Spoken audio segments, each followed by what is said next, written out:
Hi everyone, this is Mateus Akawan at Akawan Equity Management, and today we are on yet another CP study session, and we're going to talk about stock options.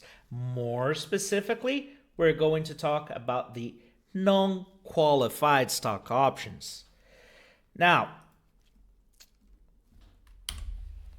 first of all, the disclaimers as always. The contents of this presentation are owned by Akawan Equity Management and are not intended to provide legal, tax, or financial advice. It is essential to bear in mind that this information must not be used as a substitute for advice from certified experts. This project was created by Akawan Equity Management as a non-profit endeavor aiming to increase employee ownership, awareness, and support stock plan administrators, participants, and CP applicants. Now, let's talk about the employee stock options. What they are a form of compensation. They offer benefits and risk for both the employees and employers, and understanding them is essential for making informed decisions. Now, let's quickly define the stock options.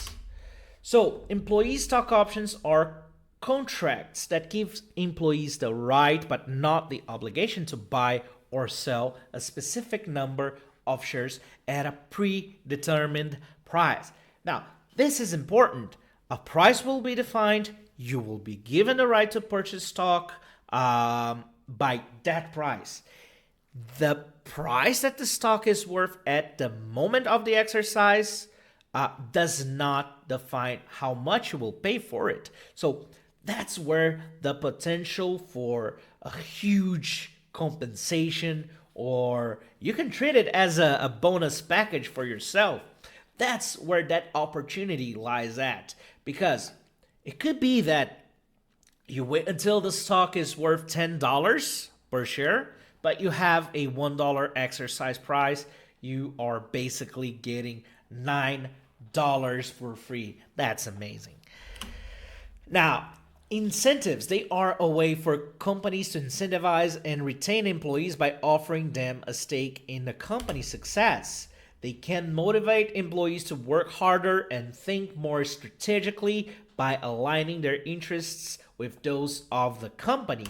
They can also be used as a negotiation tool for job offers and compensation packages.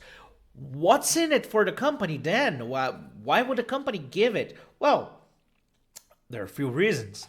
First, the employee gets ownership, as I said. So you are the owner. Your performance is part of what defines how much you will get from those options. So working towards a common goal, working towards the benefit of the company, is something that becomes more natural for those employees as they feel themselves as owner of part of that company. Another thing that is very beneficial to the company is that the company doesn't need to take any money out of its pocket right away. So, if the company is granting you some stock options, they are not actually giving you money for it, and you will have some conditions to fulfill. So, they can give you this huge potential benefit, but they don't need to pay for it right away. So that's a huge tool used by companies to attract and retain employees. But how does these options work? First of all, they have a vesting. Stock options typically have a vesting period during which the employee must work for the company for a certain amount of time before the options can be exercised. Now, how would I explain this vesting schedule? Just imagine that you make a deal with with the company that you are going to earn $120,000 per year. That means that each month you are getting $10,000. Each so each month you are getting $10,000. Let's stick with that. So if you leave your company after working on it for 6 months, you are not entitled to the whole 120,000 shares at $120,000 you agreed upon.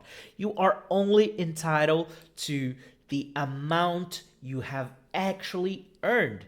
But the difference with vesting schedules is that uh, when you leave the company, you are getting no proportional compensation to that period between one vesting tranche and the other, or payroll period and the other.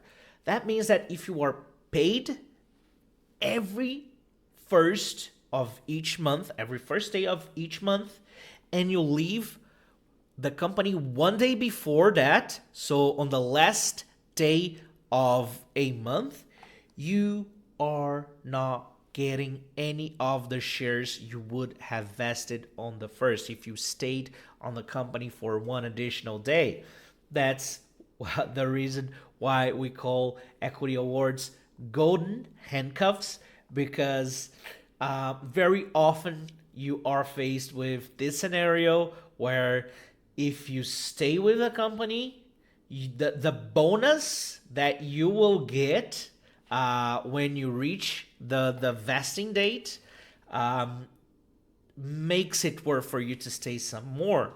And especially because options generally have cliffs.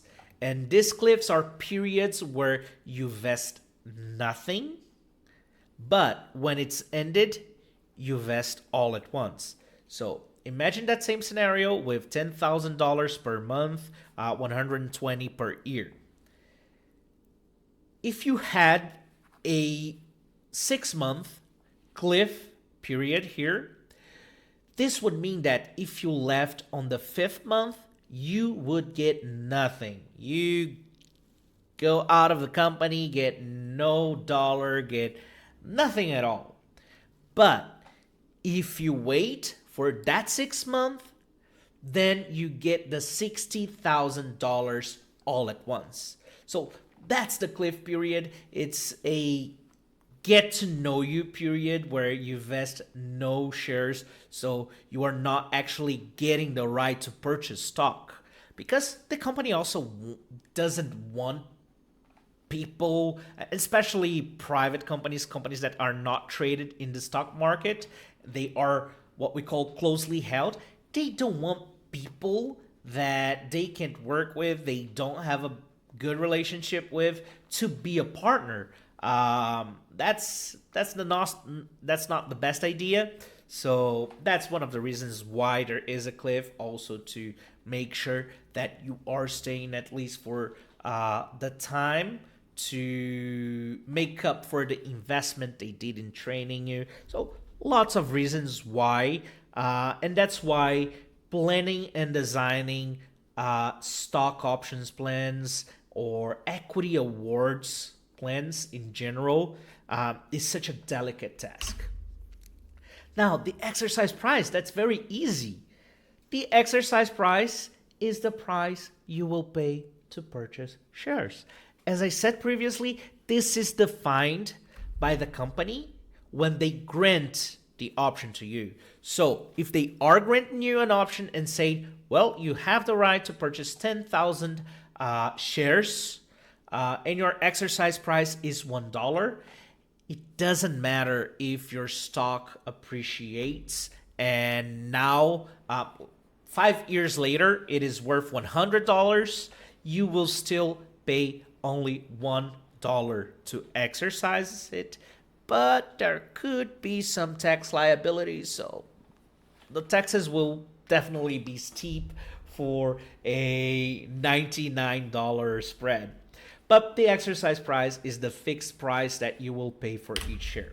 Now, the expiration date, you won't just hold it forever. That option has an expiration date. Well, the time period that we call term, generally it's 10 years, but it could be less or more depending on the type of option that you have. As we're talking about non-quals, they could be they could have a longer term. Now, the exercise methods.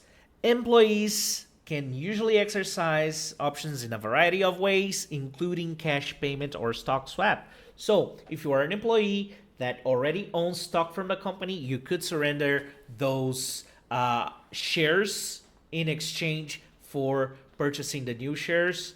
And we'll talk about why someone would do that, but this is something that you can do. Now, the risks of employee stock option value fluctuation.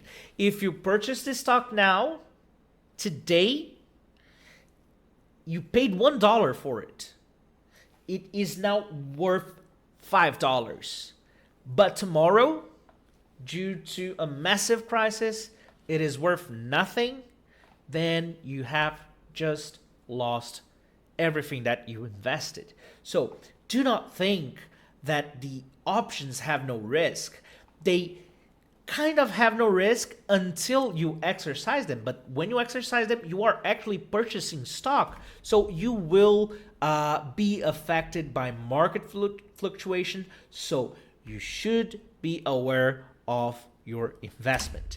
Now, expiration and forfeiture. If an employee doesn't exercise their options before they expire or the vesting period isn't completed, the options will be forfeited. So although you have been granted a stock option, if you don't fulfill the vesting period, you may just lose that compensation portion. So let's say you on that $120,000 compensation benefit package, you made a deal with a company that you wanted to receive $20,000 worth of stock in stock options and $100,000 in actual cash, but you had 1 year cliff, and you left on the 11th month, so you just lost around $18,000 that you would have vested if it was monthly, but as you had a 1 year cliff, you have not vested them and it's not yours anymore. It will simply be forfeited. Now, the financial risk. Exercising stock options can be financially risky as employees may need to invest their own money to buy stock. Yes, if you are buying stock, pay attention. Talk to a financial planner if you don't understand finance. It's very important that you do that to understand the risk of what you are investing in. Now, concentration. This is the basic of a portfolio management. Think of this, if all you have is one thing and you lose that one thing, you lose everything. When you have lots of things, it's a lot harder for you to lose them all. So having lots of things, a bit of each thing, it's actually less risky. One thing, if you understand that and you understand financial planning, one thing to think about when investing in stock options is that your concentration is actually a little higher than you would calculate if you use regular methods. Because just think of this, if your company goes through a crisis and your stock value decreases, there's also the possibility that you are going to be laid off, so you're going to lose a lot more than just the value of your stock. Now, remember that we are talking about non-qualified stock options.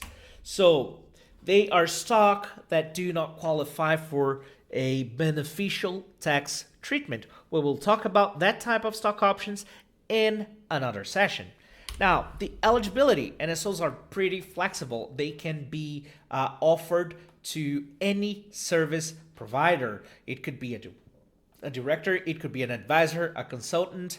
Well, there's no much of a limitation on that. Now, the tax implication, when you exercise NSOs, or non-qualified stock options, or non-statutory stock options, or NQs for non-call, when you exercise them, that amount that goes from your exercise price to the actual value of stock on that day, we call it spread.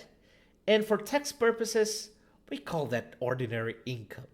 That's a portion of your option that is considered to have been given to you as a compensation for your work. So if you exercise at a $1 price and your stock is now worth $10, that means that for each share that you are exercising, you are recognizing $9 worth of ordinary income.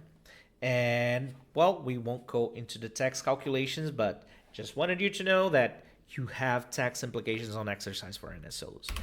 So we have a glossary here that you will see once our website is ready. And that's it for today.